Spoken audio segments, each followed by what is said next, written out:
Thanks for joining me on episode 1225 of the Inspired Stewardship Podcast.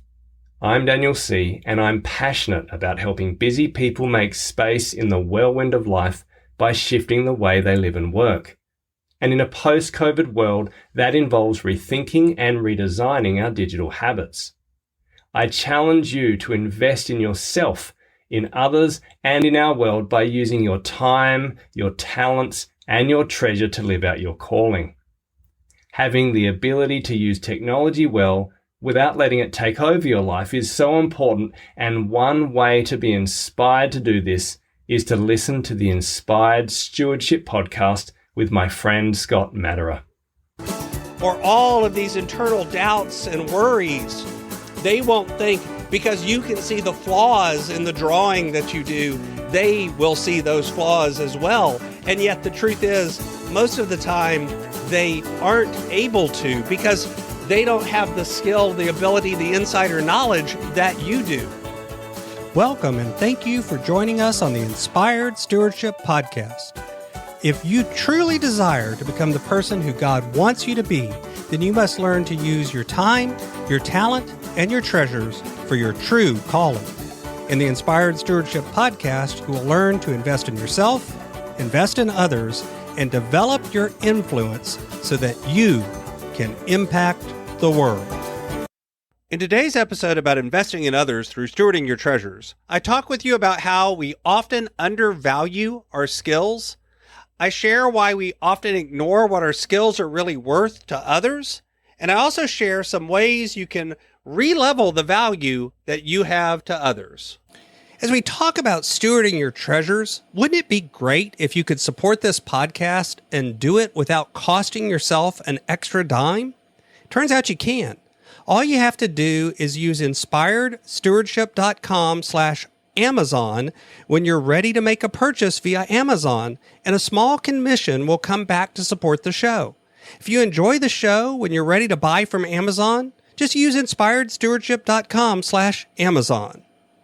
Whether you're a creative person, somebody who sells your work like woodwork or art or other things, whether you're a self-employed, a coach, a freelancer, a writer, whether you're somebody who is an employee who works for someone else, whatever it is we do or try to do, we often have a tendency to say, we're good at this. This is something I'm good at.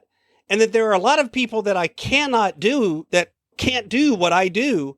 And yet at the same time, we have this voice in our head saying, who would pay for this?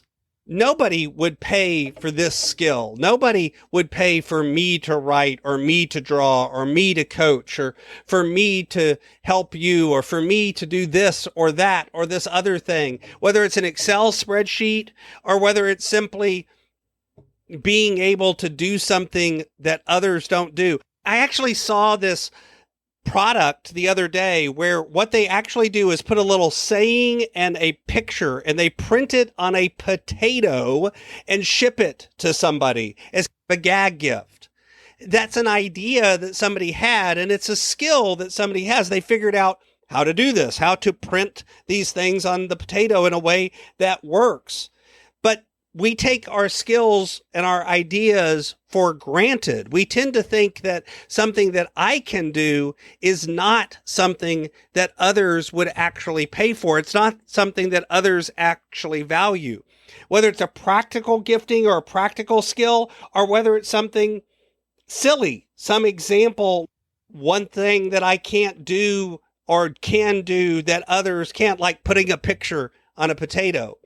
We tend to undervalue our ideas and our skills and our abilities way more than others would. We take it for granted that this is something that I can do. So one of the things we ought to do is step outside of this and look at the skills from a different point of view. Look at them from an outsider's point of view. How much time and energy have you invested in getting good at this particular skill? What is it about this skill that provides value or entertainment? Basically, at the end of the day, most people pay for two things: increasing fun or pleasure or decreasing pain? In what way does this skill or this idea solve a problem for somebody or reduce pain or bring pleasure to them? And then recognize that even though you wouldn't pay for you to do this skill, that's in part because you're able to do the skill. I would never pay for somebody else to do this, and yet that's because you can do it. For you, it's easy. But for others, maybe it isn't. Maybe it's something that they can't do.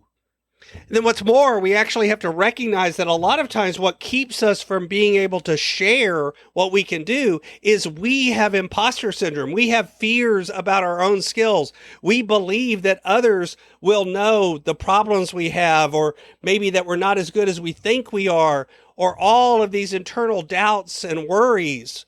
They won't think, because you can see the flaws in the drawing that you do, they will see those flaws as well. And yet the truth is, most of the time, they aren't able to, because they don't have the skill, the ability, the insider knowledge that you do.